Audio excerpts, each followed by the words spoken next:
Now, I have a question. Before we get into things, obviously it's been a minute before we, since we've sat down here. Things have changed since we've sat down here last time. Um, how does East Coast Gabe, or EC Gabe for short, differ from LA Gabe and Texas Gabe? And will you be channeling Texas Gabe for our source subject today? So I specifically live in Delaware, Home of and the shower obviously Pop Tarts. Yeah. the abbreviation for Delaware is DE. Oh, DE So Gabe. I'd like to think that I went from being La Gabe to Da Gabe. Dead Gabe.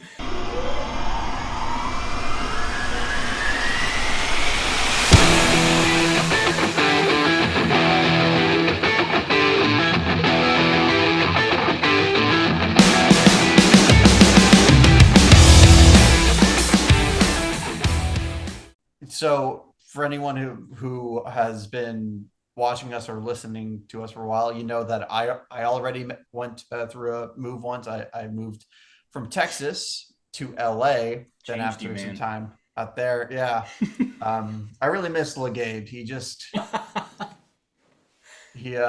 wasn't afraid to be himself, and now No. I'm sitting on the floor of my new apartment, getting ready getting ready to talk about one of two movies named Leatherface. In this case, this is Leatherface Texas Chainsaw Massacre 3, not to be confused with Chainsaw 3D.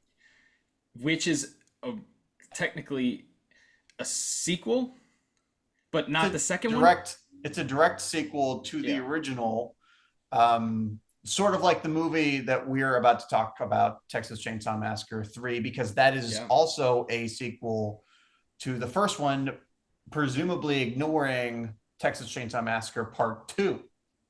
Yeah, it at the very least it does not acknowledge what happened in Texas Chainsaw Massacre Part 2, which I is mean, it egregious in my barely opinion, but it barely acknowledges the first movie.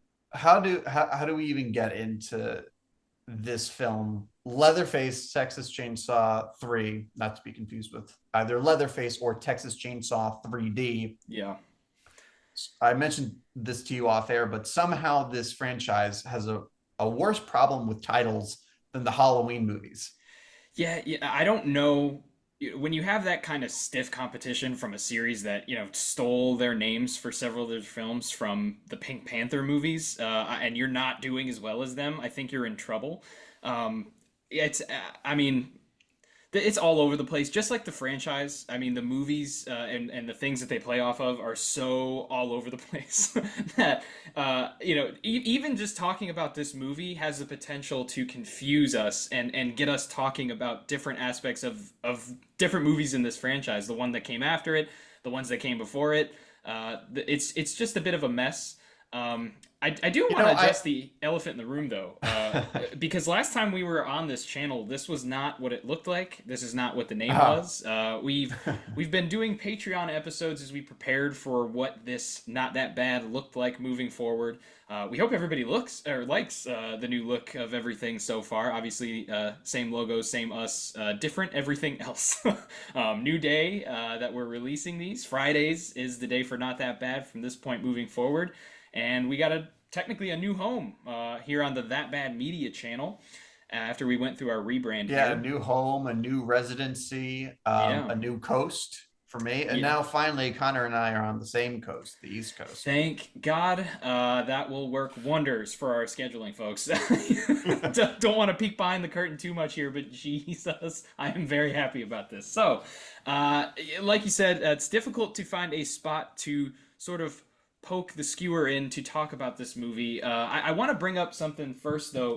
What is your familiarity with this and sort of your feeling about the franchise as a whole? Because Texas Chainsaw Massacre is a little it can be divisive for some horror fans. I mean, in my opinion, disrespected at times past the first film. So, what are your thoughts on the And franchise? maybe And even sometimes the first film. I mean, there yeah, there are skeptics out there. So this is actually the first time we're talking about this franchise, on the main channel. We have talked about another yes, Texas Chainsaw Massacre film, um, on our Patreon. We talked about the prequel, not Leatherface, the prequel to the original film, Texas Chainsaw Massacre at the beginning, the prequel To the to the remake. remake. Yeah. Not the reboot that came out from Netflix. No, the remake of the The first remake film. starring Jessica Biel. So Yes. let's actually just kind of lay out our thoughts on this franchise. Now, I've alluded to this probably, but the Texas Chainsaw Massacre 1974, the original, is a sacred movie to me. Uh, it's it was a formative viewing experience the first time I saw that. It rocked my world. It's one of the only movies to not only truly disturb me, but left me speechless. At that point, I had been growing up on monster movies, like Hammer horror movies. So this was, I think, my introduction into, that adult world of more hardcore horror, dangerous horror, and was really a gateway for that. So it's one of my favorite movies of all time. I know some people complain that it's dated, or that some people I've heard call it a fluke, uh, Ooh. because they think that Tobe Hooper is not worthy of the title Master of Horror. Ugh. Without getting into that too much, I just couldn't disagree more. I think it the fact that they keep going back to the well of this franchise, despite all of the bizarre starts and stops they've had at making it into a franchise, is a testament to the staying power of that original film. Yeah. So that's the first movie, and from there we have a true choose your own adventure, not just in storylines, but tones, uh, you know, directions, characterizations. It's crazy because even when they had a true hit, like a true hit on their hands with the remake, they Yeah. couldn't even capitalize off that. There was the prequel, and then it really petered out from there. So uh, the question is, could this have been a franchise? Because this movie we're about to talk about, Leatherface, Texas Chainsaw Massacre 3, was very much an attempt to turn it into a slasher franchise akin to Freddy and Jason and Michael. Yeah, and I think from this point we should just refer to this as part three. I know Yeah. it's technically not part three. I think this is going to be easiest for us to reference. um, yeah, I don't know, man. This franchise is a tough one to talk about. I think for any horror fan who enjoys this franchise, especially as much as I do, it's a difficult one to talk about because on one hand, uh, I love this franchise. Like I love it so much. It's not held as high for me as like a Halloween or a Nightmare on Elm Street, but I'd put it on par for me probably with Friday, if not slightly ahead of it in some ways. And that's sacrilegious in the horror community. You're But talking about the franchise the or the franchise as a original whole. movies? Yeah, The franchise franchise, as a yeah. whole. Now, original movie for sure. Can't touch it. I'm an infamous original Friday the 13th hater. In a way of saying it's not a terrible movie, but it is not what people say it is. I think we should just dive into this movie. Just talking a little bit of background. I don't want to bore the people with it, but this movie was released in 1990, directed by Jeff Burr, who would go on to do Pumpkinhead 2.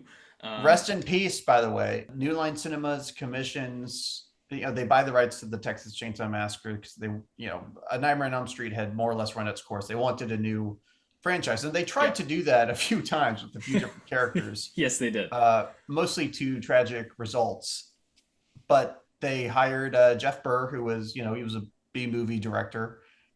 He said he was the 50th person offered the job, and I believe he was fired at some point and had to be rehired because nobody would direct this damn thing. Peter Jackson was offered this job, and had he accepted it, I guess this would have been his first time working with Viggo Mortensen. Yeah.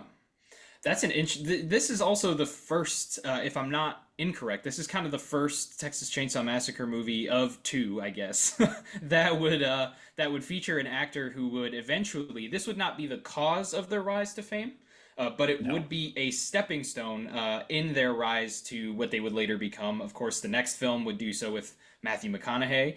This one with And Viggo Renee Mortensen. Zellweger, And Renee obviously. Zellweger. Yes, absolutely. So we start, of course, on a road trip, a road trip that is so awkward that I would have to imagine that Leatherface was a relief from that. Can you clarify this for me? So it's a road trip between this couple. I think they're together. They're still together. Yeah. So they're But together for now. She is going away at some point, and they are not going to be together when she goes away. And the insinuation is that he doesn't trust that they will get back together once she comes back, and she is just saying she needs some time away.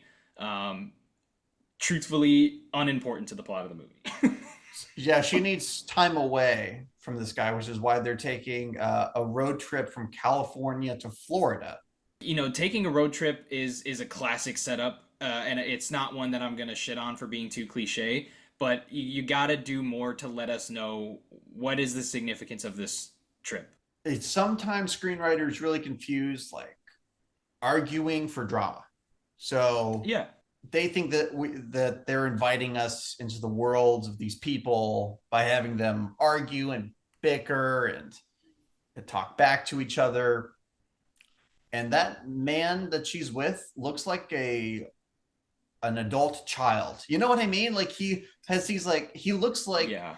the grown up but not grown up version of the kid from A Christmas Story. They felt like if I could compare it to something that isn't done a lot in horror, at least not to my recollection, it's almost like the hot girl and the friend zoned guy friend. You know what I mean? Like Yeah. there's no semblance of a relationship, but it's clear that they're familiar with each other. It's like there is a And disconnect it's here clear that from the beginning. that there is a one-sided thing going on here. And you know what? I brought this movie here. I've had this movie on my list for Mm-hmm. things to cover since pretty much the beginning of this show. But I have a major complaint right now. Do you not feel like it was backwards to start this movie? We open up with them once we get to them, they're in this Well, truck after we together. see Leatherface make his Leatherface, Right. originally Yeah. they were also going to show him unmasked to see that he had a deformed face. And they scrapped that, and then they used that for the remake, which honestly is a move that I don't love, and I'm pretty glad is not in this movie. But that's a sidebar. Yeah, and for this one, I think that was a great way to open it. It almost reminded me of that Halloween 5 opening with like the pumpkin. It's not quite the same, but it's a good way to set the tone for the movie. Score aside, which I know we'll get to as we talk about this movie. But first time we get into the car with these people, right? And we're supposed to get the sense that like, and based on the story they've set up, by the way, I'm not making anything up. This is spelled out by them between the dialogue. She is the one that's sort of uninterested in the relationship, and the guy is the one that's kind of desperate to keep it together, upset that things are kind of not But the where they road should trip be. was her idea, right? Road trip. Not only was the road trip her idea, but he is the one uninterested with his headphones on the drive there. I think this movie wants to think that it has a human element. I think because, like, let's be real, in the original Texas Chainsaw Massacre, the great movie that it is, I mean, there's no personal drama to really invite the audience. I mean, these are just college kids on a road trip. Right. The thing is, it's off-putting from the start, Yep. and you feel trapped in this car with them. And if you've ever been trapped in a situation with an arguing couple, as I have, again, like Leatherface can only be a relief from all of this. And the guy, Oh Ryan yeah. in particular, is so off-putting that I actually thought that they were setting him up to become a villain. You know what I mean? Like I didn't think he was going to be one of the Sawyer family members, because how would that Right. make sense? But I would think almost that he would like be Like he would be the invited. one to ditch her. Like that point where like she has to ditch him because he gets stuck. I thought he would be the one to run from her and eventually get his comeuppance. Which Uh, is interesting. When that happens, I wrote down in my notes. So this is not the coolest chick of all time. It's just, and she has a little bit of a growth throughout the movie, and the actress is Slightly. competent, but Yeah, for the most part. we have good characters throughout this movie Oh, for sure, but the we problem have some is fantastic characters. we actually do. We have like amongst this franchise, we have some of the best, I would agree. which is weird for a movie that starts out so unassuming. Yeah, But can I talk about a scene that I liked back then and I like now? would love to hear it. That that mass grave excavation. It's almost Yeah, like, where did this come from? Like, this is so eerie. And yeah. watching those guys in their hazmat suits, it almost felt like we took a detour to the Blob remake. It felt a little more like X-Files to me. I don't know if it Yeah. was just like the lower kind of lower budget of the movie. I don't know if that was what it was, but such a cool scene to throw in there. And it sets. I like it because what it does is if the movie is going to exist in a world where you could reasonably watch it without seeing the first film, right? Like I believe it tried to do that. And I don't know if they did it consciously, but with the opening crawl that they had and everything, like you could reasonably watch this without seeing the first one. It Right. sets up a true. It gives you a visual of the true like presence of danger Scale. that these people are Yeah. in and the scale of how dangerous these people are. Um, and it really it feels like it's almost out of a different movie if you didn't have the rest of this movie to go, you know? Now, if I were that couple though, I would see that and just do a big old U-turn and drive right back to California where Yeah, they that seems belong. like a red flag, honestly. I mean, going through Texas itself is probably a red flag. No, I'm As, joking. Texas people, as I'm somebody kidding. who did a road trip through Texas, obviously I'm from Texas. I'm from Houston, which is East Texas.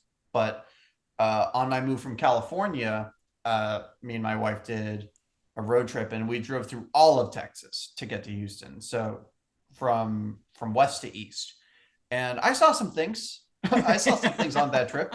Luckily, though, after this great scene, it doesn't take us too long to get our next great scene, in my opinion, because eventually they show up to a service station, Mm-hmm. and we get to meet two of honestly my favorite characters in the franchise, Tex Sawyer, portrayed by Viggo Mortensen, and the MVP of this movie, Alfredo Okay. Sawyer.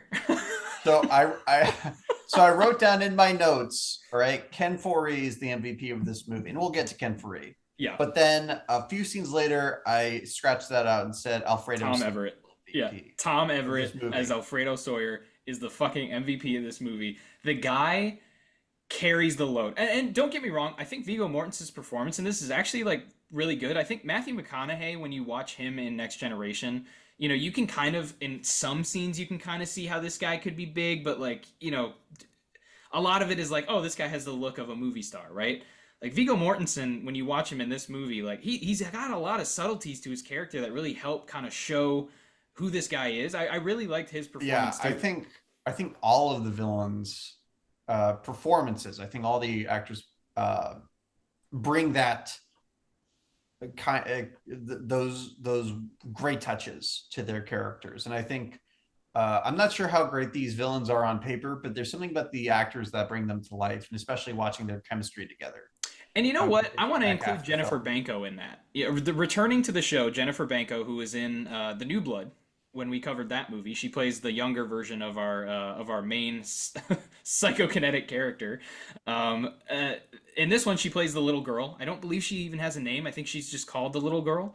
Um, I was even surprised by her. Like she didn't do a whole lot after this. And she's not acting now, to my knowledge. Although Viggo Mortensen, he's such a striking looking man. I mean, he's Yeah. not pretty boy handsome in the way that McConaughey is, right? He's not gonna Yeah. be starring in, It's like an unconventional handsome, like a Benedict Cumberbatch or something, like something like that. yeah, women find a way to like these strange looking guys when they have this sort of quality about them, and he's got it, and I feel like he has it in this movie. There's like even this first kind of scene where we meet him, he's trying to get them to give him a ride back home, and basically baby Firefly his way into their car, and he doesn't get the opportunity to, but like his disappointment and like the way that he comes across as a good guy. Like, you kind of get this sense of like mystery about him, but he does a good job Now of coming there's a across how he should. version there's a version of this movie where he he could have been a good guy. Yep. He could have been the hero of the movie, and that would have worked just as well because he plays both of those sides Yep. equally well. I'm glad they went the route they did because I it's a agree. real treat to see him play such a disturbing character. But he really raises the bar of this movie, Yeah. and if for nothing else, we can all be thankful that this helped give him a stepping stone, however big, however small. Right. Um, Or at that least would be wasn't a his big roadblock. fix. Yeah. At least it wasn't a roadblock for him. At least he Um, didn't sue the makers of the film to stop him from yeah. re-releasing it. Yeah. I mean, even if he did, we would still have the performance of Tom Everett as Alfredo Sawyer. Clean that trap, Alfred.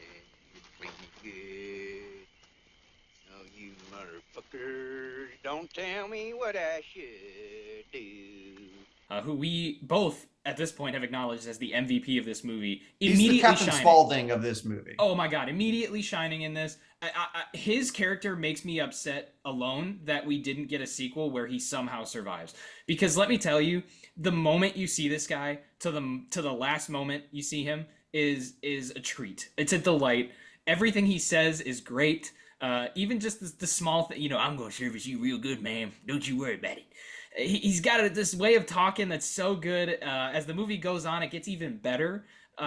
There's a really funny scene where Ken Faree confronts him in the forest, and I absolutely, that's my favorite scene in the entire movie. I call that scene Clash of the Titans because Dude, you it's got so the two good. MVPs going head to head. Oh my god, it's so good. Let's get into Leatherface himself, the titular character. Finally, the titular character. I honestly Yeah. don't know how popular of a character Leatherface was at this time. Like, I don't even know how many people knew the name Leatherface. I'm Yeah, guessing it's it hard was to around. contextualize back then. I think, from what I remember, the second movie was fairly successful on like home video release when it came I out. think it was a Like, modest success overall. I mean, it didn't light the world on fire, and I think there's a reason why they went this soft reboot direction and not try to make a direct sequel to that movie. yeah, But Leatherface, he starred in two movies compared to Freddy, Jason, Michael. Uh, they were making movies like year after year, and they were like really proving themselves as movie stars. Where does Leatherface actually rank in your favorite villains, like your favorite slasher villains, movie villains? Where is he up there for you? movie villains. I mean, there's so many different types of movies. I usually don't try to group. I try to do movie villains by genre. I would say it's in the same place that the franchise is for me, tied for third. I like Jason Voorhees a lot, but I Mhm. like Leatherface just as much. Honestly, what I like about both those characters is that there's similarities between them. As far as like they're just sort of these Yeah, deformed freaks. especially when you look at that second Friday the 13th. I've always said that I feel like they were actually trying to emulate Leatherface more than Michael Myers. I think they took elements from both, which is what that's why I think I like Jason, is because he's kind of both of them. He's kind of a bit of Michael Myers, a bit of Leatherface, and a bit of his own thing. And I think I like Leatherface so much because he's a versatile character. You can set up his lore to really be anything, and it kind of works. Whether you want to make him just your sort of generic, run of the mill slasher like they did in the newest remake of Texas Chainsaw Massacre, or the newest reboot, rather, the Or Netflix version. I would argue they did that in the remake. I think people would In be a way, irritated at hearing me say that.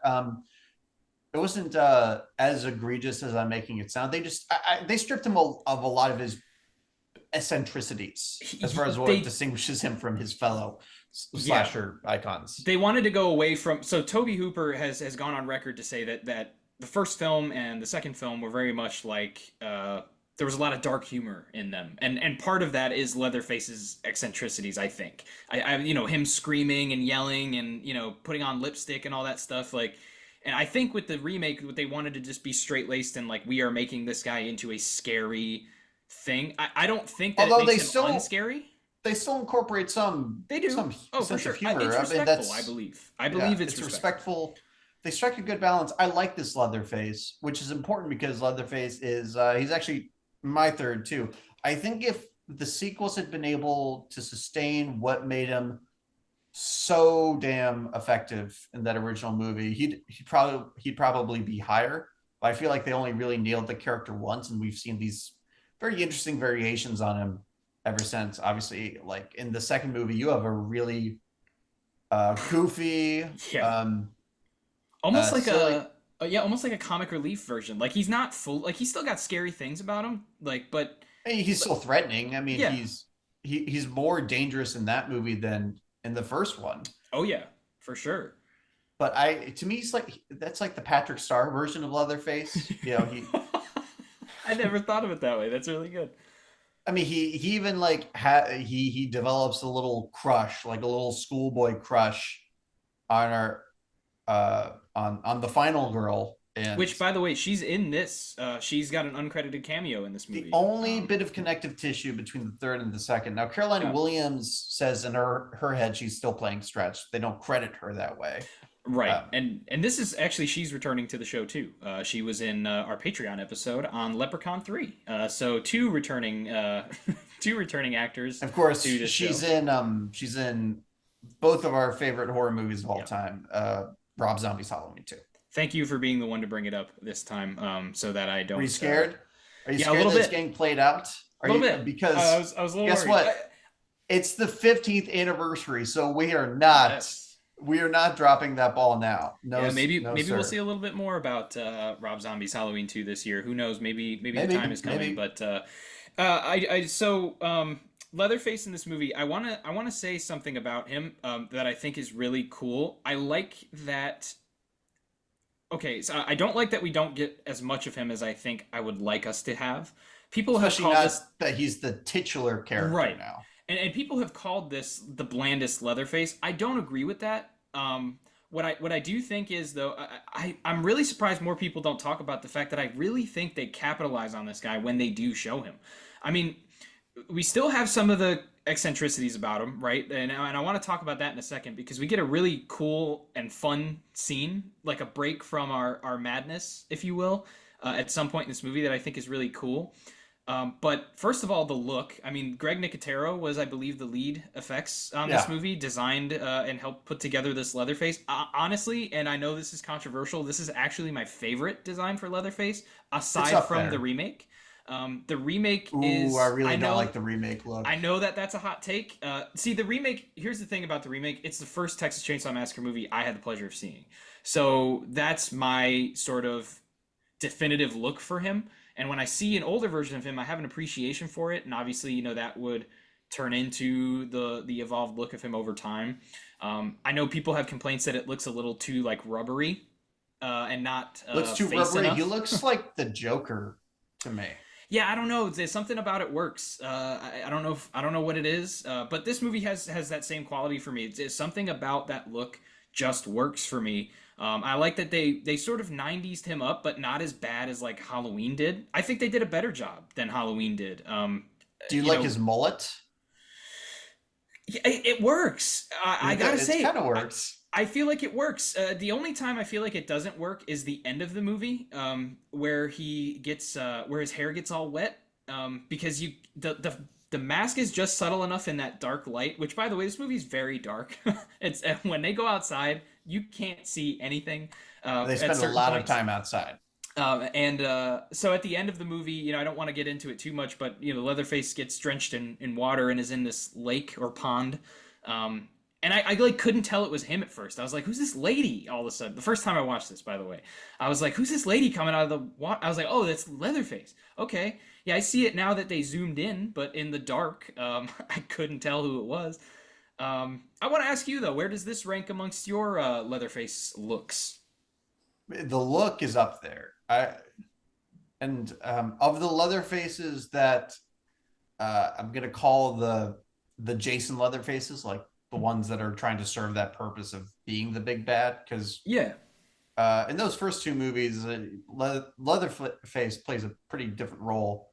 So of that strain of Leatherface is probably my favorite, and I think after that, I like his look in the beginning. Something that I really like about this character, and I think this movie lives up to that, is that Leatherface is a character where it's always every movie Leatherface always feels like a performance, like Yeah, not just a stuntman being generically directed to be, threatening or absolutely. menacing. Like there's always like an actor giving this character an interpretation. And I don't even like all the performances of this character, but that's always a quality I really appreciated about him. Obviously, this actor, whose name escapes me, he understands the assignment. He's going to be a more intimidating, a more threatening Leatherface, but I still see some of that man-child sensibility about him.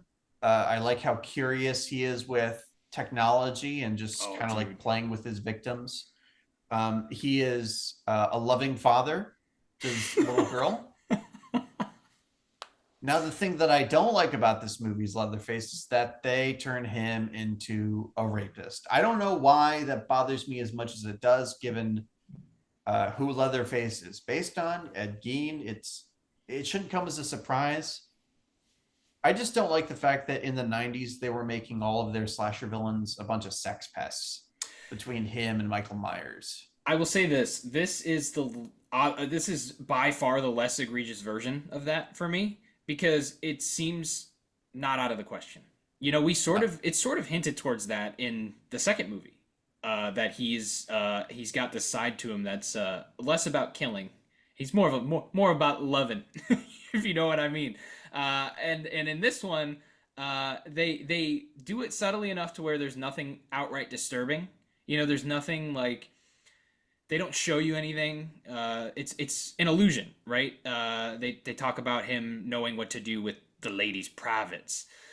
Which, by the way, that hook hand character, I can't think of the name of that character at the moment, but I think he's another cool character that they introduce in this. He doesn't have as much to do as Tex and as Alfredo. I'd say it's arguably the honestly, and this is gonna be controversial, but that's what we're here to do, right? This is my favorite Sawyer family overall. I think it's I the can see best that. overall because I think the father is very good in the first two, along with I like Leatherface. The first movie I don't really take to any of them as much as a lot of people do. It's really just Leatherface and We don't spend the a dad. lot of time with them, No, right? Uh, I think it's the second movie that decided we're right? going to make the family dynamic kind of a staple of these movies, which is something Yeah. that they unfortunately have abandoned ever since the beginning. All of these Texas Chainsaw entries have really abandoned the family dynamic. Texas Chainsaw Oh, 3D, Leatherface, the um, prequel. his cousin the cousins team up in Texas Chainsaw Massacre 3D. Or Texas Chainsaw 3D. So I don't want to hear that. Okay, uh, do your thing, cuz. Um, but no, you're right. I mean, like sort of the Leatherface. Leatherface by itself, not the part three that we're talking about now. Leatherface from what 2016, 2015, somewhere in that range. Something like that. That movie sort of has this family dynamic that they put through, but it's not strong because of the prequel nature, and it doesn't shine because there's nothing particularly interesting about any of them. Part two is my second favorite, I would say, because I really love. I mean, who doesn't love Chop Top? Like even they let Grandpa shine in the second one, which I think is so funny. It's almost like Dan Aykroyd in Nothing Nothing but But trouble. Trouble levels. Really fun. But this is my second favorite because I think overall, or this is my absolute favorite because I think overall each of the characters are strong enough on their own that when they come together, it just creates something really cool and believably evil, almost to the point where it's like mundane for them. They're not in your face evil. They're not like overly taunting. They do their taunting, and once she's all tied up, but like it's a different way. Like when he's nailing Mm. her hands in, and Viggo Mortensen is doing that, and then he goes, "So how you like Texas?" It's like this is strange. He's not doing it over the top. It's almost like he's trying to make conversation for real. It's taunting in a way, but I don't know, man. It balances out well for me. It does. And again, gives like a great context for Leatherface. Like he Absolutely. has a very clear relationship with all of Yep. those family members, especially Hook Hand guy, who I guess Leatherface is the reason he has a hook hand, because he sticks his, Which is his so hand in the cool damn that they put oven. that in there, right? Like I love that world building of this family, that and then he gets him the new saw, and then he's sort of the tech guy, right? So he Although, builds him the speak and spell. let me explain to the makers of this movie how you're supposed to do it, okay? In this movie, you show the guy with the hook hand, and then you make a whole prequel explaining how he got the hook hand. And that's the whole point of the movie. You introduce characters, but they don't matter. They're They cannon fodder. The only thing we need to burned see is the hook this hand. movie burned through at least 3 prequels worth of material. Literally Oh my burned, God. Oh man. burned off its hand. Yeah. Instead of Yeah. shooting yourself in the foot, they burned off their hand. Yeah. Yeah. But no, I mean, like, I want to ask you: is there a character that you think is sort of weaker in this movie than like? Is there? I guess the family Well, our main dynamic. Where does this rank characters. for you as far as like the family goes? Oh, of And the where do you think family, the characters yeah. get weak? Well, I mean, the characters get weak with our main characters, which is quite unfortunate. Kinda. Our couple. We'll say that our couple Our because I don't couple. think Ken Faree suffers from anything, honestly. Ken Faree suffers from not being in this movie enough. That I can agree with, but he shines when he's there. So it's not like like with the actress, I'd say she's a pretty good normal person character, and she's okay as a victim, like when she's captured, but she's not good at being crazy. That is what I would say holds her back. The guy is a man child. That's what holds him back. Ken Faree doesn't really have anything that holds him back besides the fact that he's not in it enough. He shines in every scene he's in. I mean, he's a lousy shot. He also runs a little funny. Did you notice that at the end of the movie, where he A little jumps bit. from the explosion? He's very I not think he not quite jumps Steven kind of Seagal funny. levels. Yeah, jumps funny too. Not quite as bad as Steven Seagal, but he's not far down that list either. But I mean, it's a shame to say that the main characters hold. I mean, they hold back the first half, because that was my problem when I first saw this movie. I think I really checked out after the first half, and a lot of the really gnarly stuff we get in the second half kind of just washed over me. This time, though, after they get to the Sawyer house, there's some stuff I enjoyed. I actually really liked Leatherface's first appearance, not the opening prologue, but when he's stalking them and you just hear the squeak of his Oh yeah, leg brace. Really really good cool. stuff. Really cool. But then when they get to the house after that, I kind of loved this movie. Like, if it had been that for a whole movie, or at least if they could have, like, I don't know, just figured out a way to really take what they captured there, make it feature length, this would really be an elevated sequel for me. Maybe not one that could match the original because it doesn't have that raw quality. I mean, this is New Line Cinemas trying to make another franchise, and that's pretty obvious. But it could have started that franchise. I think people in 1990 probably had the same reaction that I did at first. Like just this really seriously waning interest by minute 10. I'll say this: it's very understandable to check out when watching the first part of this movie. I definitely understand how somebody could do that. I want to ask you, and obviously this is an extreme hypothetical, but like a movie like House of a Thousand Corpses is an example of a movie that kind of grips you from minute one, right? It has something that occurs, but it doesn't ruin anything later in the movie. Do you think this movie could have benefited from something like that, or maybe we don't meet every member of the Sawyer family right away, but maybe we open up with some lady in the woods, right? And it's dark and she's running around. Maybe the lady Which that is comes interesting in because later. they even set that up, because Right. we have we have Leatherface making his Leatherface. Yes. Then we have one of his victims escaping and fleeing, and we cut from that to these, this couple on their road trip, and there's like a big disconnect for me. I mean, I know it's going to come back later, but it comes back too late.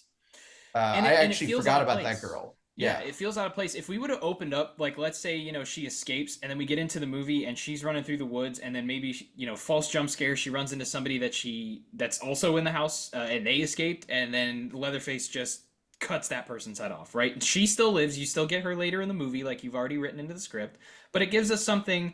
It gives us a preview of Leatherface. You don't even have to show them all. You can do it from, leg down, right? So you see the brace that they then show later in the movie as our preview to him. Something to get us hooked into the movie, because if you immediately go into unlikable characters being unlikable, it's one of the issues I kind of have with the Friday the 13th remake, right? Where like we just I like that breakup where we get to see what Jason's capable of and everything, but we spend too long in my mind with these unlikable people to set up the rest of the movie. And so, it's not a disconnect like this one is. This one is a little bit more egregious, but Ken Free, we sort of meet him just post accident. He's got a bloodied head, and he's trying to help our main characters out. He comes into the movie too late. Yeah, I stand by that. I'll I agree. know that it would have been hard to introduce him earlier because you have a couple of characters to introduce, Right. but just from a basic screenwriting 101, this happens well after the first act, and Yeah. he becomes almost a protagonist. Our I would say final so. girl is tied up and immobile for a while, and it's up to Ken. We follow Ken trying to save the day. So He's the co-protagonist, He's the co-survivor, I think he's the one who survives multiple on-screen deaths. and he's certainly the hero that, in my mind, carries the movie. And I don't mean to insult the actress in that way.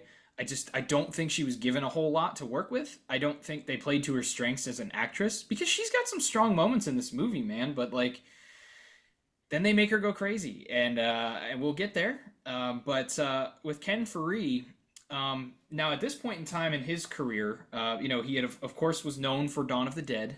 That's the thing that I think everybody kind of knows him for, who's not a Rob Zombie fan.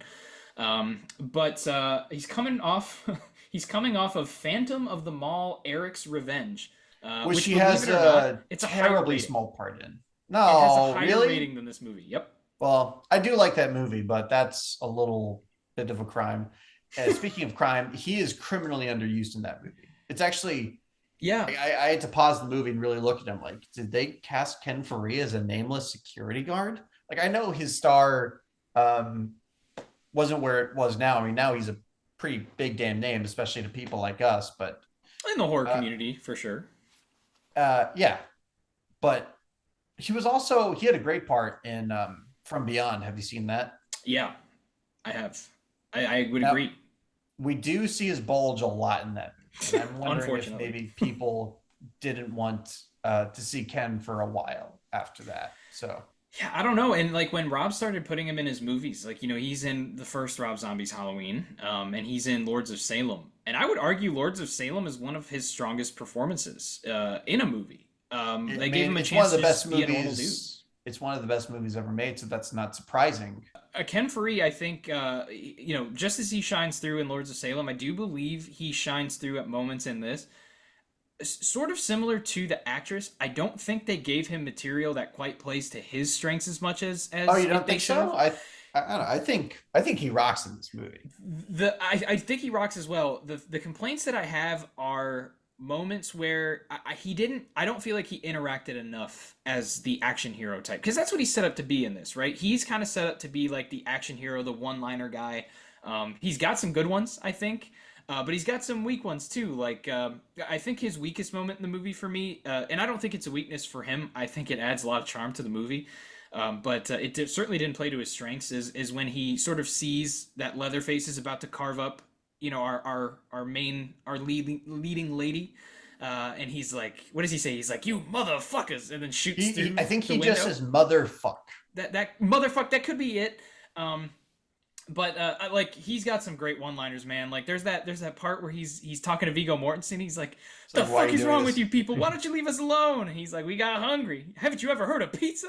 Like, dude, that's great. Like it adds such a charm to this movie, and it's all from the hero And side. He carries the entire thing. I don't really have any complaints about Ken Foree as far Very as what fair. he does on screen. Um, I've never had any complaints about Ken Foree. I think the dude's bitching. Oh, Okay, he's awesome. from this to Joe Grizzly, just love seeing him around. I'm Although Joe Grizzly, bitch. he has a tendency to be underused, 100%. which in this case is something they thankfully corrected because famously he died in the original cut of this movie. Obviously, he gets a Yeah. chainsaw through the skull. There's also And an then he alternate just ending for this movie for those who I've want to not see seen it. that. Does that come with the Blu-ray? It does, yes. It's on the Blu-ray as well as the unrated version is on the Blu-ray, The which unrated is version. That is yeah, the like unrated version is still carved to shit. So just to let everybody know, don't go into it thinking you're getting anything that different. You get a little less of a cutaway for like what is it like half a second difference in that the scene where they drop you the see hammer on the guy. Maybe, but the big thing is you see some fingers get blown off. Yeah, it's not huge. It's not a big I would difference. be morbidly curious to check out that original cut, the pre MPAA butchering Yeah. cut.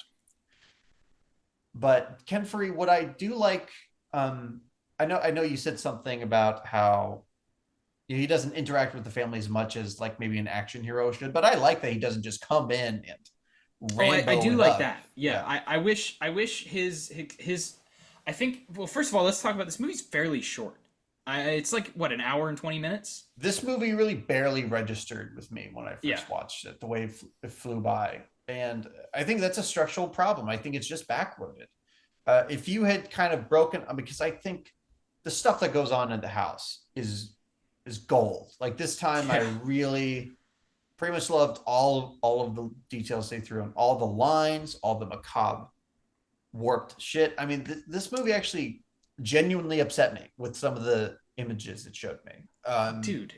And like it makes you appreciate some of it too. Like it can go for and it doesn't feel like it's like tonally all over the place, but it can make you go from like chuckling like, you know, when he gives him the saw and it says the saw's family and it's like this cool looking like thing and he's like and he's like posing with it and it's like kind of funny. But then like in the background there's this little girl with like a doll with a skull head and she's calling Sally. Like a dead infant.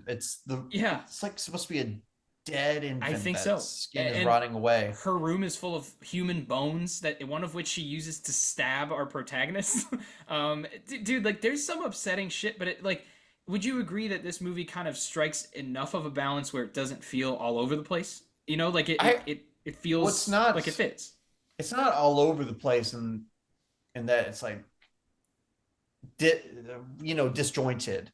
Like, Yeah. oh, I feel like I'm in a different movie now. What I will say is it's uneven. Again, There are uneven parts.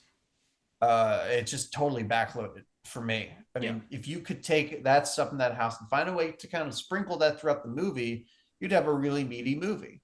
Um, and it's a movie that has the opposite problem that most movies like this have, where a lot of movies run out of gas, right? Yeah.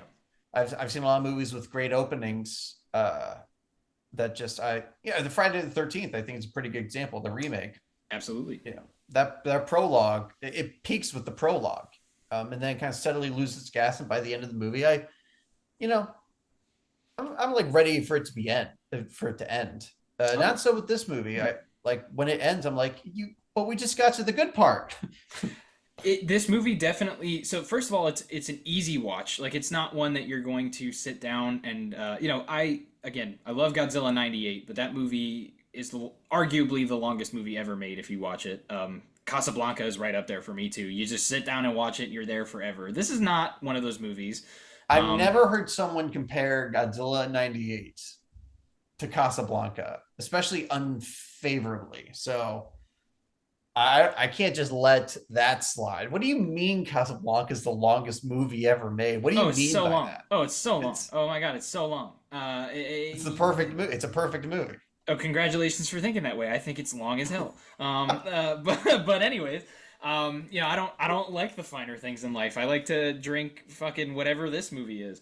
I will say I will agree with that 100%. I think this movie it's over before you know it in a sense, but where it drags is the part that you kind of don't want it to drag. You know, a lot of people say like if you're gonna let a movie drag, let it drag in the middle. You don't want it to drag in the beginning, and you don't want it to drag at the end. And they didn't have a problem with it dragging in the middle or the end, but the middle and the end are they almost feel rushed through. Like you're done with the movie before you realize you're done. And the back half that is there is so good that you just want it to keep going. But they don't. It's like they don't have enough of it. And that's Also, my complaint. let's look at it from the perspective of this, because this movie feels like a pilot, which is what it is. It's a pilot for the That's fair. Texas Chainsaw Massacre franchise. The New Line Texas Chainsaw Massacre franchise.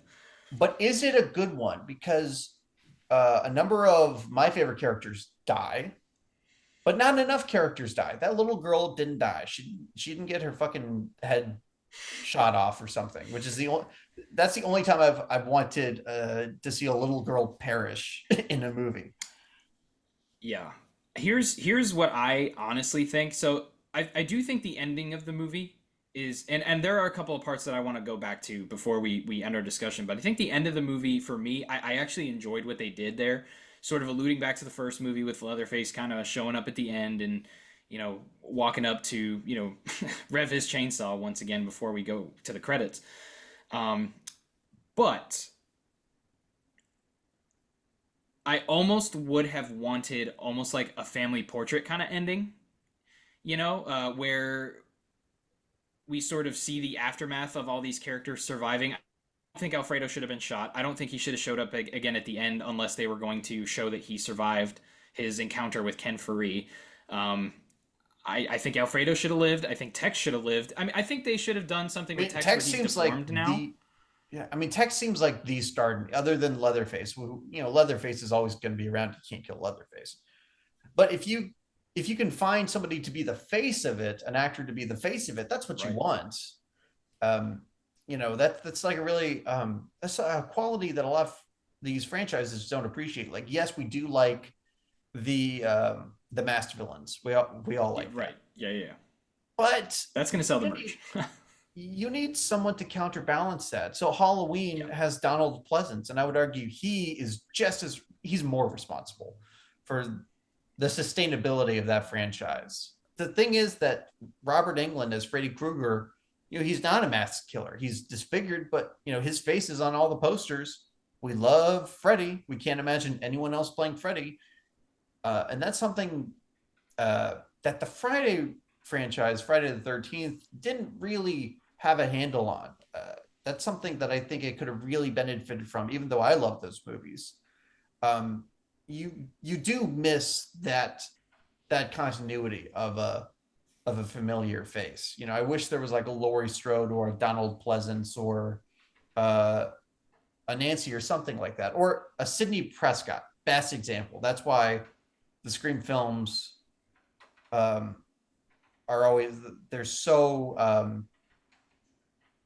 I don't know, it's like more like a season of television. Like, that's how much continuity there feels to be. And like Friday the 13th is like an anthology series starring Jason almost.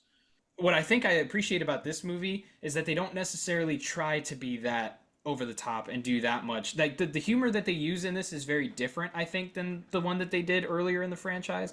Maybe a little closer to the original film than the second one.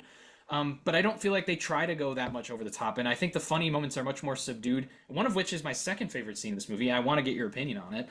Ken Faree is sort of making his way through the forest and trees, trying to figure out where to go and how to find our hero. And he comes across, and we get to see Leatherface a little bit before this, but he comes across Leatherface in this, like, I guess, shed or something, playing with a speak and spell. And he's, like a clown comes up on the screen. Again. Yeah, the clown comes up on the screen, and he's typing food, and he's like getting angry at it. I thought that scene was so awesome. And it's like, it doesn't discredit the character, right? It doesn't make him too goofy. It plays on that childish nature of him. It doesn't make him not scary, though. I would appreciate that scene more in like the second one, or something that really embraced the dark comedy of the character more. Let me ask you this, Connor, as a fan. I consider myself a fan of this film now, but I know you really champion this movie. What do you think they could have done to really continue this as a franchise from this point? Like, let's say this did gangbusters at the box office. Uh, would you have liked to see them continue with this family and this version of Leatherface, like make direct sequels? Absolutely. Yeah, I would have liked to have seen. I could see them evolving Leatherface's look over time. Obviously, he gets new victims, makes new masks and all that stuff. So I could see the look, changing up slightly over time. I think the Leatherface actor was really good. I cannot pronounce his name, but it's like R.A. Mihailoff or something. That's you want the guy playing Leatherface to have a real, down southern name like R.A. Yeah, yeah. I mean, I thought he did a good job. I've heard unfortunate things about people meeting him in person, but I think I might be mixing him up with the. I know for a fact that people have said that about the remake Leatherface, who's also in one of my favorite movies of all time, Batman Returns. But Yes. Chip. yeah, but honestly, yeah, I would have liked to have seen, even with how the movie was, right? Like, this was what the movie was. I would have liked to have seen this cast come back. I would like to see the mother return. I'd like to see the little girl return, Jennifer Banco. She was shot in the head, so that might be difficult. Yeah, but there people have come back from worse. Alfredo certainly could have survived a shotgun blast direct to the chest, 100%. It's horror, and you can do anything. No, I'm honestly upset that they killed off who they did. Tex, I think, reasonably could have survived if you really needed to force it. He could have come back as like a disfigured killer. Yeah, like burned up and all of that stuff. Honestly, I say this in a lot of these, not because I'm desperate to get hired to do a movie, but because I really do. I think it would be cool. I think that there are things that I would like to see. Honestly, if I'm in charge of remaking Friday the 13th, Friday the 13th. I'm sorry, Texas Chainsaw Massacre. We've covered a lot of horror in this episode, folks. I would take a lot from this movie. I think there's a lot of the best of this franchise that's here. I would have liked to have seen that continue in a sequel. I think they made some mistakes in killing off who they did in the way that they did, so because of how definitive it was. But I do see a universe where a sequel could have worked. Maybe Tex, calls in some cousins or something, and they get a whole new clan together to commit some more atrocities. I don't know. I also think the problem with this movie was timing. I think by 1990, you had A Nightmare on Elm Street 5. You had Friday the 13th Part 8. You had Halloween 5. Regardless of how you feel about those movies, their failures were indications that the slasher genre was just slowing down, that people were losing interest. Yeah, I think this is like, what's funny is this feels like what a direct sequel would have felt like to the original. Excluding some things. I mean, if they decided, okay, we want a direct sequel to this, make it a few years after the original, let's bring in, let's give it a real budget. Let's bring in some more family members, make it bigger and badder, which is what you would normally do for a sequel. This is what that kind of would feel like. In a lot of ways. And if this movie had come out in, like, say, 1980, this could have led to a franchise. We could have had a million of these movies. We could have had one every year. But people in 1990 were kind of over slasher movies. And I don't know, that wouldn't come back until after Scream, so they say. It's crazy how those things work, and I think it's unfortunate. I understand that it has to happen. You have to sort of let that pendulum swing back, and during those times, maybe movies aren't as good. Maybe they're not doing as well at the box office. I think it's unfortunate, the timing of this. Do you know what the budget of this movie was, by chance? I don't know off the top of my head. It looked to me like a $3 million movie. I'd like to tell you, but I can't find it anywhere. So that's fun. Okay. Yeah.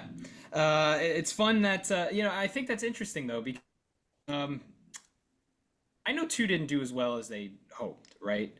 But, you had, like, what was it, the Brad cover, right? Yeah. Which is sort of infamous at this point.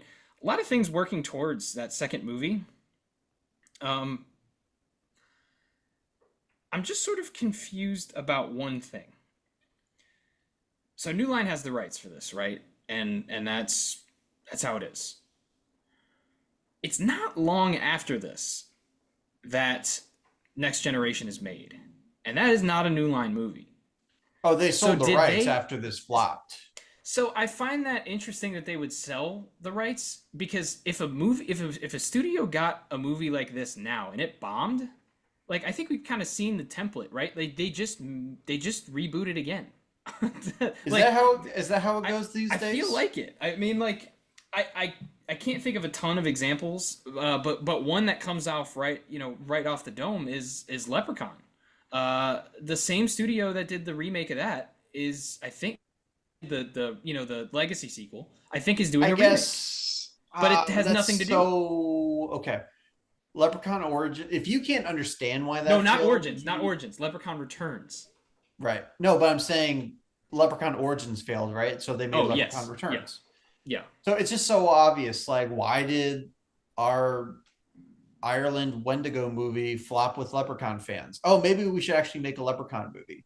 So I mean, here it's kind of like, I mean, we did everything the fans could have asked for, right?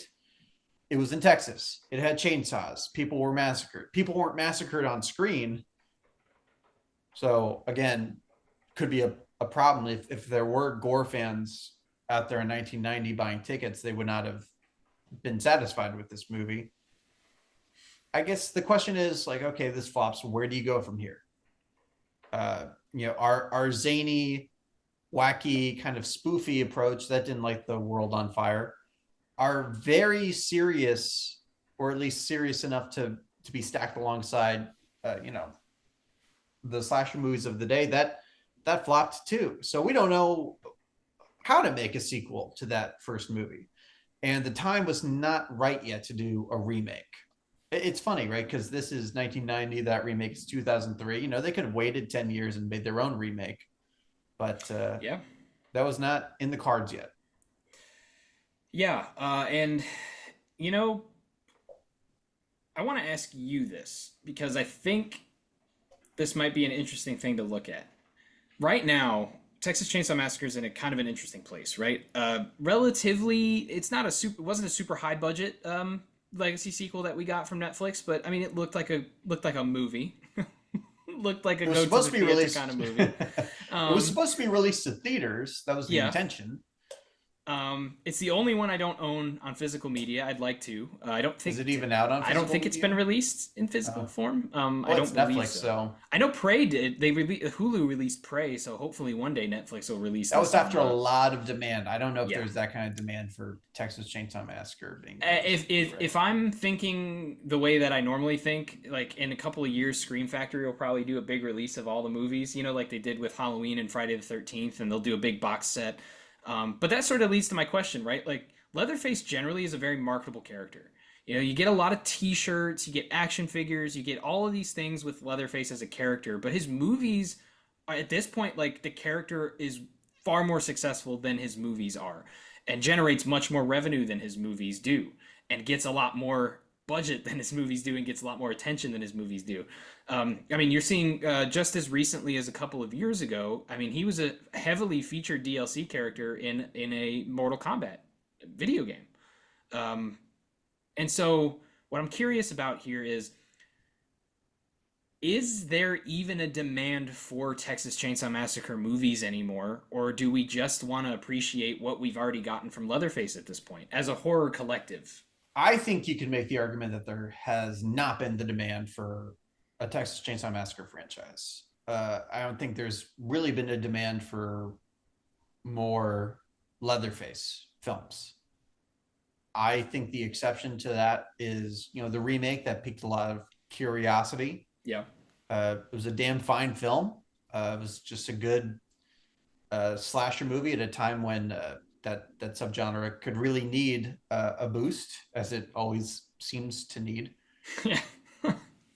And then I don't know what a sequel to that would have done. Again, you and I have speculated about why they never made sequels. I think it's because they chopped off his arm, and they I'm so disappointed that we never got Leatherface with the fucking Ash Williams uh chainsaw arm. if we're ever gonna get that, that was not the movie to do it. I think it was. I think it would have worked. I think there was a world. No, no, no. Let me correct that. I think there's a world where it could work, and I think we're in that world. But I don't know if we were in, say, 2004, 2005 when they would have been developing a sequel. And the interesting thing is like they're always talking about legacy sequels or sequels to these timelines. Oh well, are they making a sequel to? They are making a sequel to I Know What You Did Last Summer. I heard more people ask, are they going to make a third Rob Zombie Halloween than anyone I've been asked? hearing that. Yeah. Yeah, which is never going to happen. No, no. But I've never heard anyone ask, are they finally going to make a sequel to that Texas Chainsaw remake with Jessica Biel? I've never heard anyone ask that or speculate that or ask for it. It's kind of crazy. It was this one punch, and I think that's what people want from this franchise. I don't think they ever want Leatherface to go away completely, but I don't think they want to see him every couple of years. No, this is kind of what bugs me about horror movies, especially remakes, right? And I know this could be a topic of conversation. I believe the remake is eligible for the show, and I know we could get deeper into It's this. actually at a 3. It's finally made it. Okay. 0. It was sitting at a 2.9 for so long, so I'm glad it's at a 3 now. But we talked about this in the Child's Play episode, I think. We've covered a few remakes, so I can't remember exactly where this conversation was, but there's this disappointment that I feel towards the attitude against remakes, where even if a remake is relatively beloved, right? We'll say relatively beloved because I think the Texas Chainsaw Massacre remake is that, right? It's relatively beloved. People do like it. Some people put it above for the original. The movie that they're remaking. Its reputation is quite pristine. Because they had a big uphill battle, and we never ever get sequels to these. And it's not like. And maybe it's me being naive, and the studios kind of know better when they see, we had a good box office for this movie, but reception wasn't good, so we probably won't get a good return on a sequel. I understand that mindset, but nobody's got the balls to do it. Like nobody, not Friday the 13th, not Nightmare on Elm Street. Halloween is really the big example I can think of that got a sequel, but it didn't go any further than that, even though they had a script ready to shoot. They were so close to shooting. Yeah, that movie was far closer to happening than people seem to realize. Oh, it was there. It was gonna happen.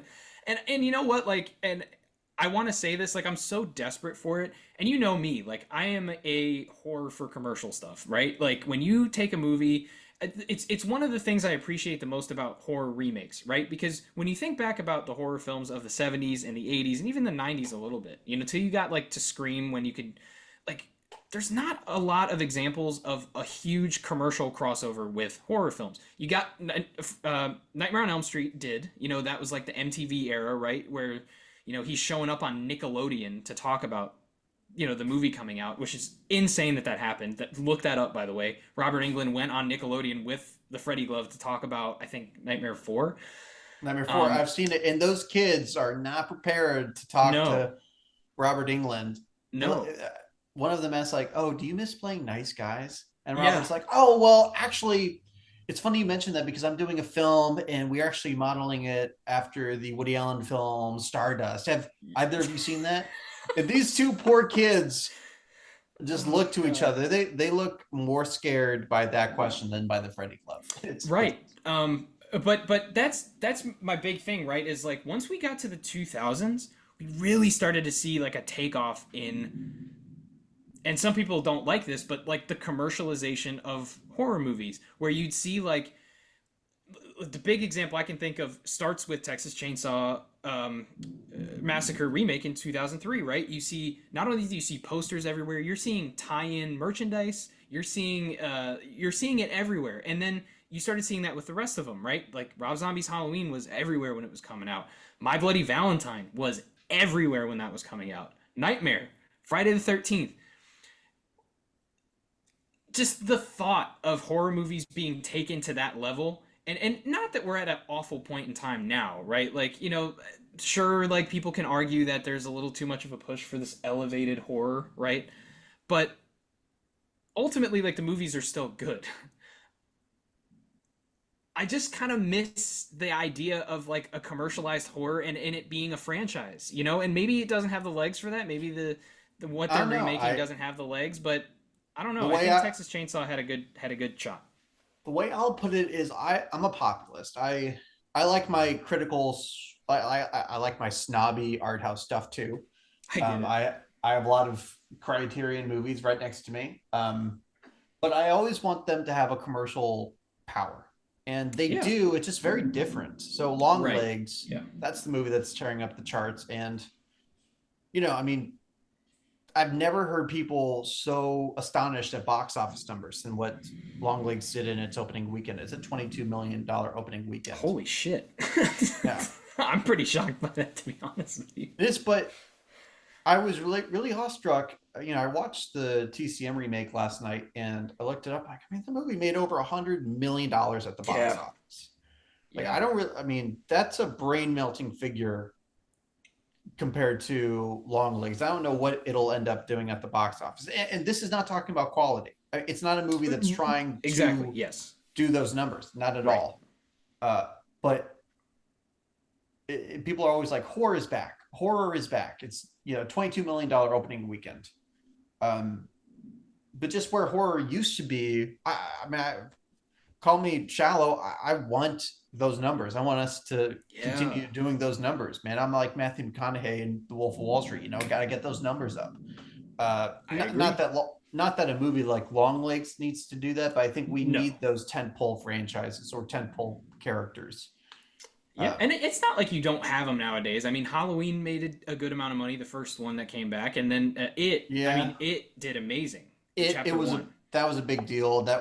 Isn't that the highest grossing horror movie of all time? Is it? I think it is.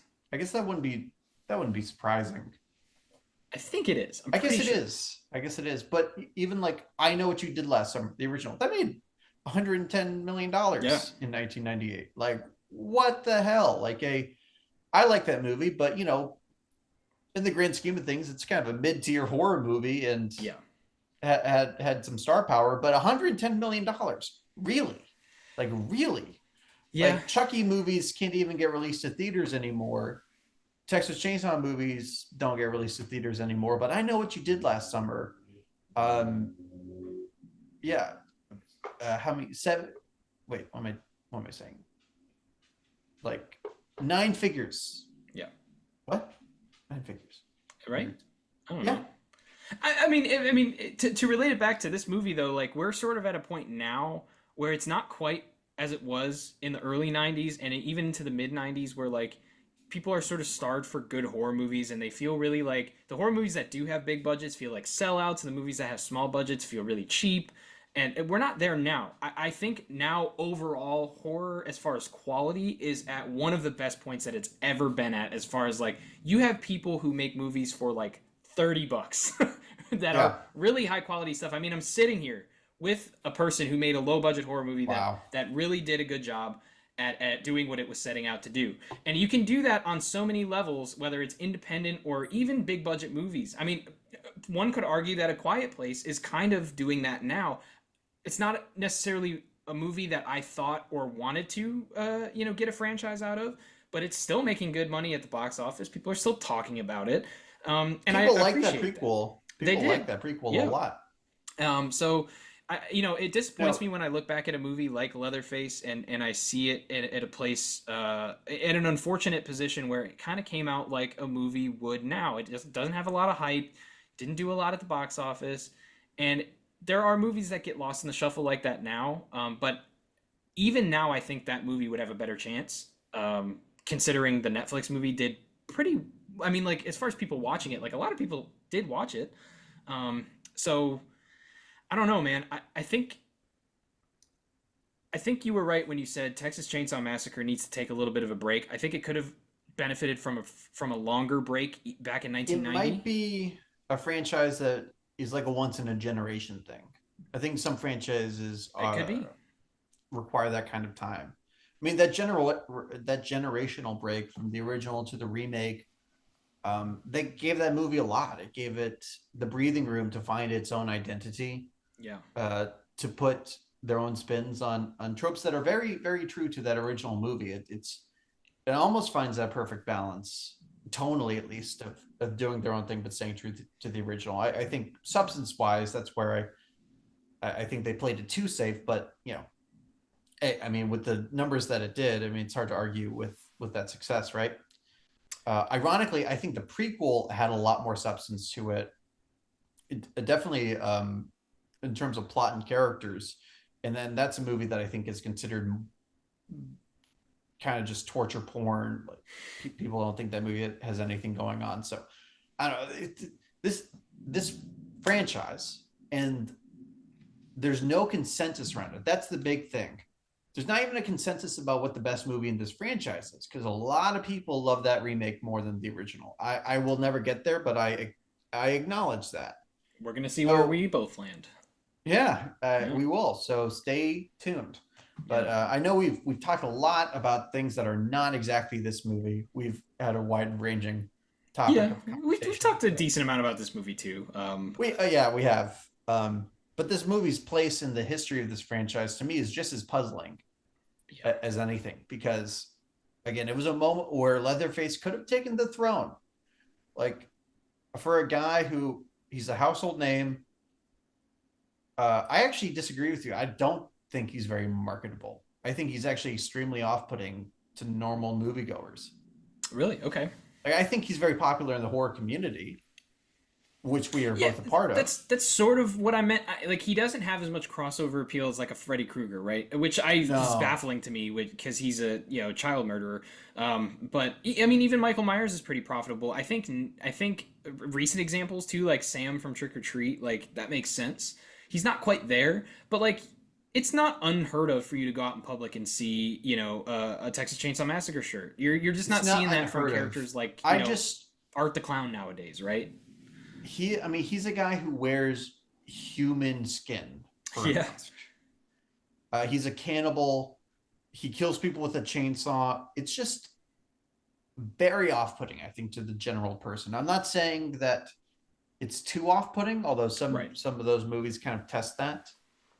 But there's a reason why they can't make a franchise with Leatherface the way they did with Michael. I don't know anybody who's like kind of off-put by Michael Myers unless he's being directed by Rob Zombie, who takes his inspiration from Tobe Hooper, the creator of, or just, well, that's a different kind of problem. Yeah, off-putting in a different way. I'm not talking about the quality of the movie. It's just like something that's so alienating about the character. Oh God, I can't believe we didn't mention this. It's amazing that this movie didn't do better, because it has maybe the best teaser trailer ever made, certainly for a horror movie. Yeah, I actually made a video about this when I had my own channel, and I used that teaser trailer in there because it's incredible. It's certainly, I'll say misleading, maybe, for tone. The tone of the teaser trailer, for those who haven't seen it, please look it up. Just look up Leatherface Texas Chainsaw Massacre 3 teaser on YouTube. You'll find it. It's very easy. It is wonderful. I don't want to put it in this video because I don't want to get copyright striked. I don't think we could reasonably put it in there. However, watch it and you will see what I mean. Like, it's a completely different tone than the movie is. However, it is legendary. One of my favorite horror teasers of all time. It's more famous and well liked than the movie. It is. That's an excellent point. I didn't think about that. You're absolutely right. It is more remembered and more talked about. I've seen it shared in horror groups, and then people are like, I didn't know this movie existed. Or, oh, I haven't seen this movie in years. Totally forgot this existed. Man, I can't believe we didn't bring that up either at the beginning of this. Like, I didn't even think about it. But especially because I know you're a big fan of marketing. Huge fan of marketing. Who knows? Maybe that might come up on the channel later as well. But yeah, So not it's exactly related to the movie, but yeah, I could not. related enough. Yeah, it's related. But I could not bring that up. In a way, I'm almost wondering if Cheers. the marketing kind of hurt because I don't. It's not a trailer that gives everything away, but it almost feels like a complete experience for some reason. It's like its Yeah, own short film. it's like, yeah, I'm good. I'm good. And it's not long either. Like the way that like people talk about it, it's not like a long teaser trailer. It's just so complete in itself. And it deserves to be up there with some of the best horror trailers like ever for me. I think it Um, definitely is. I can't even it's think of a great. teaser trailer that really competes with it. Although, if anybody can, let us know. I remember the Jason Takes Manhattan one. That was pretty famous. Yeah. There's Was some good ones out there, but this one deserves to be in that conversation. If the movie doesn't get the respect it deserves, damn it, give the teaser the respect it deserves. Give this movie something. Come on, people. So, with that being said, I know I've said my piece. Yeah, I feel good. I guess we're ready to go into our final verdict. All right, people, the rules are still the same. We have Yeah. a 4-tier ranking system. You are either that bad, not that bad, actually good, or so help you God, you might actually be great. Or if you're Cody Leach, there is a special fifth option called actually fucking awesome. And But he is that's so far the only reserved. person. That's reserved for him. Yeah. Now I'll go ahead and go first. Yeah. Love to Since hear you're it. the big fan, let's save your word for last. Yeah, I've alluded to this, but my thoughts on this movie have changed. I was remarkably unimpressed with it the first time I saw it. I thought it was a very sad attempt at turning Leatherface, a truly singular character, distinguished character, into just another Jason Voorhees. And I understand why I thought that, but my most recent rewatch made me see a lot of things that I just missed the first time. I saw an incredible cast of characters, remarkably twisted imagination, some very well executed, no pun intended, sequences of mayhem. I particularly like that battle on the lake with the chainsaw rotating around. Oh yeah. I don't think that's how that works, but I'll forgive it Yeah. for Who that cares? movie. A number of great characters. It has more good characters than most acclaimed horror movies can boast. Unfortunately, we're saddled with the two worst characters for the majority of the runtime. I'm not sure if I want to see a sequel to this. I'm not sure if I was left hungry for more. Like the best Texas Chainsaw Massacre movie, it just felt like a good old sledgehammer to the head, you know? And I had a complete experience with it. I'm satisfied. I have ordered the Blu-ray, which there are some movies that I would rank higher than this in this franchise that I would not do so. So I have a personal fondness for it, even beyond just how much I respect it as a movie. So all that being said, y'all are crazy. A 2.3? 2.3. Get out of here. This is that's crazy. This is actually good for sure. Love it. Love it. Love it. Love it. I guess it's my turn, and yeah, I'm not going to stray from the pack here. This movie has been one that I've been fond of since my first watch of it. I love, like sometimes a movie has everything going for it before I even put it in, and this movie did. It had a great cover on its Blu-ray and DVD. Had a awesome teaser trailer that I saw for it. Great branding, great marketing that I saw. It wasn't really marketed heavily back then, but nowadays when you go online, you search things up. There's art for it. There's all of these things, and I think this has one of the coolest looks before you even get into the movie. Once you get into it, I mean, there are things to dislike. There are things we didn't even get to in this episode because there's so many things that we wanted to praise. I mean, there's things like the not so good score of the movie, which doesn't stand out at all. Not that these movies usually do, but this one's particularly not great. There are the movie is relatively cheap looking at certain points, but I think this movie also has really cool cinematography when you can actually see what's going on. It has the coolest family in my mind, the best version of this Sawyer family, despite losing the patriarch that we had in the first movie, which I believe was executed via gas chamber, if we are to believe the opening crawl. I don't know what that opening crawl was about. That's a whole different story. That was we would have. This is the one time I wish we'd been without an opening crawl, but I get it. Back to you. But this also had some of the coolest moments in the franchise. Some of what I would call the best moments in the Texas Chainsaw Massacre movies, a franchise that I hold dear in my heart as one of my favorite horror franchises, I'd say. So, I mean, at the end of the day, when it comes to what I want to give this, I really want to go higher, and I'm going to. This movie is at the bottom of this category, but I believe it deserves an actually great. I gave bottom tier actually bottom great. tier Let's actually go. great. Yeah, you know, because that's still really high. But I wouldn't. I would say there are movies I've put in actually great that don't measure up to this. I would say like this is better than the actually great that I think I gave Leprechaun 3 or Leprechaun 4 in space. You gave Leprechaun 4 an actually great, huh? I don't remember. I gave Leprechaun 2 an actually great. I think I gave Leprechaun Returns an actually great, and I would probably put these on the same level. I have the same level of appreciation. I think they have the same level of charm for me. Obviously, there's a curve. We're grading on a curve here. Yes. I mean, this is, if you asked me to compare this to, the lineup for the Academy Awards on most given years, I would still give it an actually good, to be honest. Yeah, I would probably watch this over a lot of those movies, to be honest with you. No, this is one I revisit a lot. I revisit this movie a lot. We'll see, at the time you're watching this, either our ranking is coming soon or it's already out. Maybe you're coming from the ranking to see our thoughts on this movie extended past, the short little blurbs that we give in that. But I like this movie a whole lot. I revisit it more than most movies in this franchise. I watched this.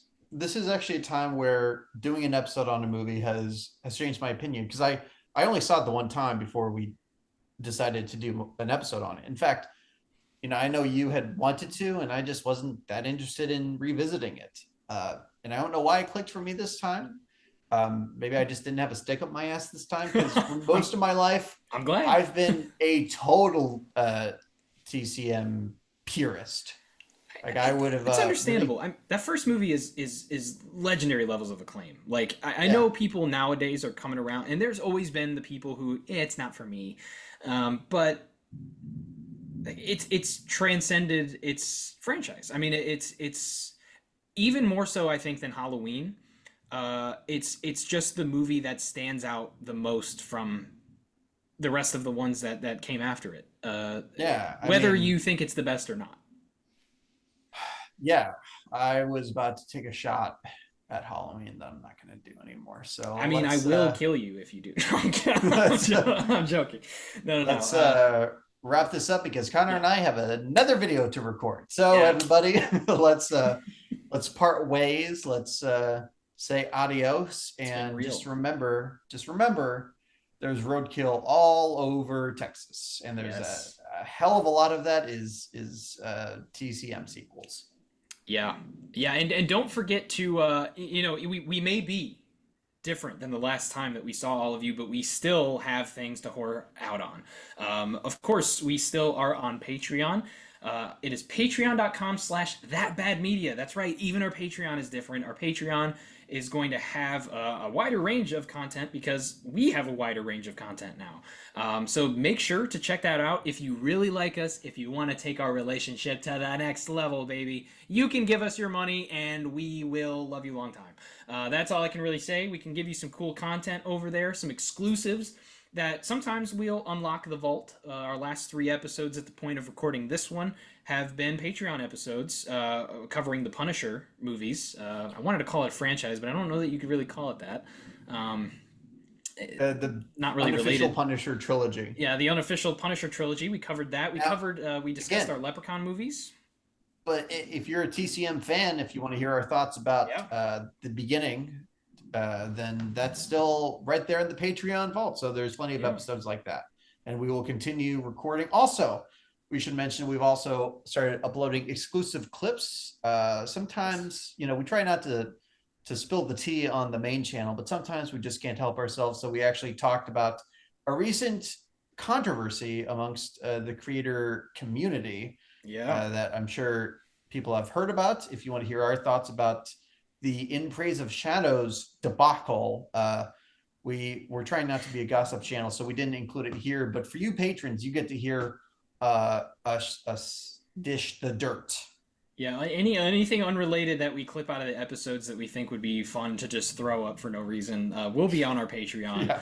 Yeah. You can find that link to our Patreon and more on our brand new website, thatbadmedia.com. That's right, our website is different too. But if you have the notthatbadpod.com link saved, guess what? It takes you right to the Not That Bad section of thatbadmedia.com to show you our entire catalog from season 1 to season 2 of Not That Bad.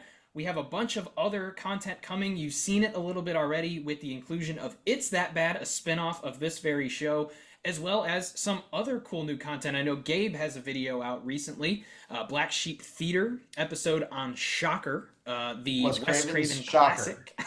The Wes Craven movie. It's a classic. Yeah, let's just call it that. It's really cool new content. We got a lot of stuff coming out. The whole point of That Bad Media is for us to branch out from Not That Bad. Not That Bad is an amazing show. We have so much fun doing it and providing this content every single time that we do it. But we just thought, you know, what better way to help ourselves grow as creators as well as our channel with as much great content as we can by not limiting ourselves to one show. Who would have thought? What a concept. So yeah, that's what we've done. We hope you like how everything looks and feels and moves moving forward. Anything you'd like to add before you end this nonsense, Gabe? This unsanctioned buffoonery needs to come to an end. Just to make sure that people also check out our first ranking. We're ranking all of the movies in the Texas Chainsaw Massacre franchise. It's not going to be the only time we do this. We plan to do a lot more content. There's a lot of franchises that we have a lot of thoughts on that we're going to get through. We are not straying from the pack of annoying white dudes with opinions. So luckily ours. Oh my God, we didn't even friggin' mention the reason we did this actually is because it's the 50th anniversary of the original Turner Classic Movies, Texas Chainsaw Massacre, the other TCM. Yeah.